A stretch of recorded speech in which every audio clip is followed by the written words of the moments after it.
Natasha Koo from Intolign, and welcome to another heartfelt chat. Alright, I guess I'm quite happy. But then I realized that we're going to talk about death. So yeah, I think that's a part of the video because I'm going to be talking about death from quite an interesting perspective. So I think usually the topic of death is very heavy. It's very sensitive.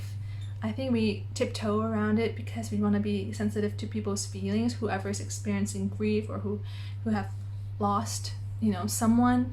And I think we should do that. But at the same time, I think death has become like a really taboo topic where we don't talk about it at all. So Joachim and I, when we were living in Switzerland, we had this beautiful, beautiful old lady who lived directly upstairs above us, and we became good friends with her. She's such a beautiful person, and every time we have meals at her place or at our place, we would have just the most natural, greatest conversations. And in Switzerland, the typical culture when it comes to like social settings is like you're pretty polite. You don't really get into people's business. You keep that personal space. You can complain a lot. I do think that's within the communication culture within Switzerland and getting to know people and finding common ground. You can always complain about something, but usually you don't go like straight to the heavy stuff. I don't think that's like culturally the norm. So this is an old Swiss lady, very Swiss in fact, but she's really open-minded. So every time we went to see her, we talked to her, we always get deep into some topic. So we're unafraid to talk about stuff that's important, stuff that's sensitive. So we were just having a beautiful meal, and out of nowhere, and sometimes Joachim does this, so be careful if you invite him over to your place. Out of nowhere, Joachim says to her, "Oh, what are your thoughts on death, on dying?" And this is a lady in her like mid-70s, so this is definitely slightly relevant to her. Oh, why am I laughing at that so hard? But so it could be seen as something quite insensitive, right? Like, you're asking an old person what they think about dying? Well, it's kind of like the big elephant in the room. Maybe we shouldn't talk about that. But no, Joachim mentioned it, and so she just sat there and she's thinking about it, and she goes, and this is the thing, the mood of that lunch did not change at all. It's not like Joachim brought up death and it's like dun dun dun, oh now we're in like the dark zone, now we're now we're talking and now things are serious and like the mood changes. It's all, no, nothing like that happened. It was still light, beautiful connection, nothing energetically shifted within that lunch. And she just thought about it and she said, well, it's not that big of a deal because I know that just like you're born, then you must also die. So that was her response. Like, yeah, well, it's a part of life. What can I say? And that's really interesting because I do know that for some people, some older people, elderly people, especially like death, is still a big fear, a big mystery, and something that people can't accept and can't, respond in this lighthearted, matter-of-fact, accepting way that our old neighbor did. And I thought that was a really beautiful response from her, and I thought it was funny that Joachim just like went straight there, didn't see it as a taboo thing, wanted to genuinely know, and that was her answer. And I thought that was really beautiful. And personally, my grandpa is getting quite sick at the moment. He always had lung issues, but now he's kind of at that point where it's kind of really failing him, and we're seeing that impact his health like never before. It always did, but now is really impacting his health. So all my mom and her generation of people are kind of needing to deal with potentially a death here, right? So I'm not going to get too much into my family and things like that, but I'm talking about how this topic appeared on my brain and why I want to talk about death with you. It's because it is on my mind, and it's definitely relevant for my family right now. And I think death is something quite special because we don't think about it often unless we have to. But I think how the living, so people like you and me, how we respond to a death is also very, very interesting. Because when my dad passed away, that was the first funeral I went to.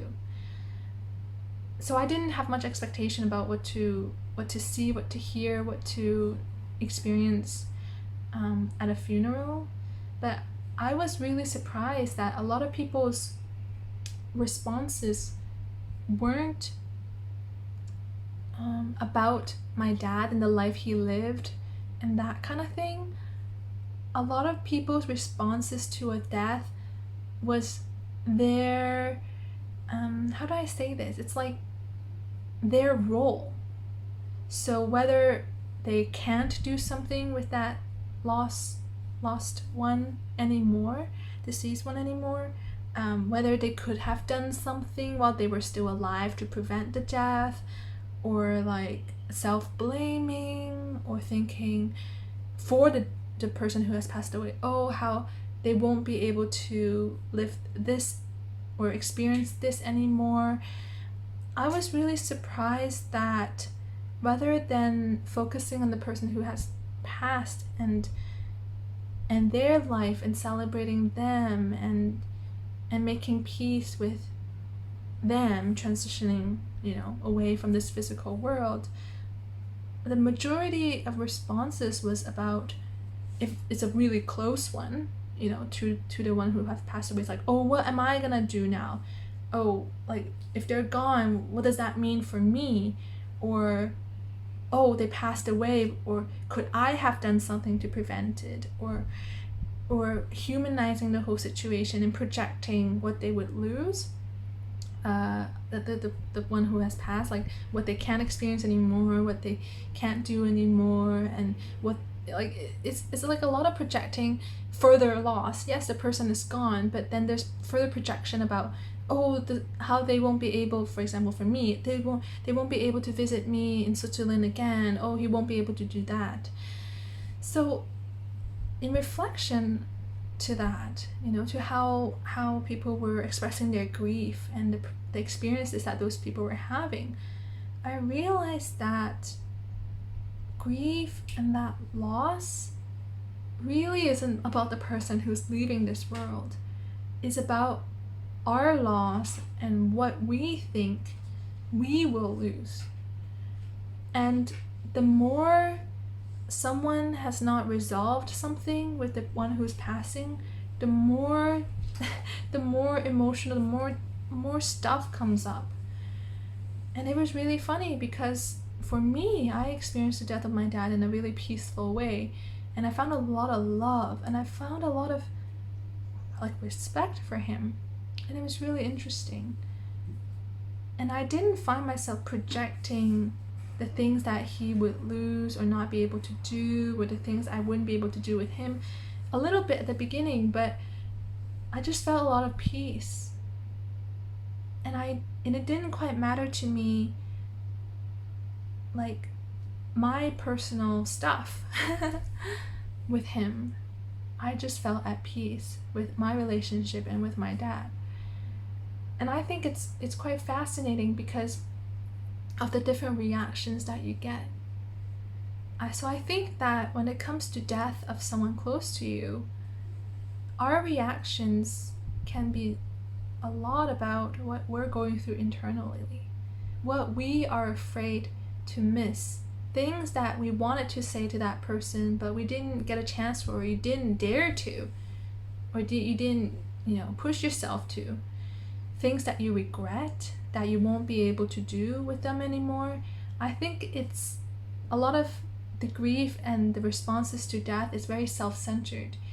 So, and I don't mean that in a bad thing, I mean that in a, well, if death is, a part of life, and if our response in our grief is all about what we wish we could have said, what we wish we could have done, the things that that person will miss, then let's turn that attention while we're living to ourselves and go, well, what don't I want to miss? What do I want to truly do? What do I not want to regret? Because that's what death is bringing in a lot of people, that kind of reaction. And if we can reflect upon that now and take action and do the things that, we won't be thinking about later and regretting we haven't done later, then that's good. Then we don't need death to teach us that lesson. So I hope that this video has been at least interesting for you. It's my take on death, how I experience it, and how I know that death and grief and loss can actually come with a great deal of peace. It doesn't have to be all about regret and projections of loss and things like that. It can be actually quite beautiful.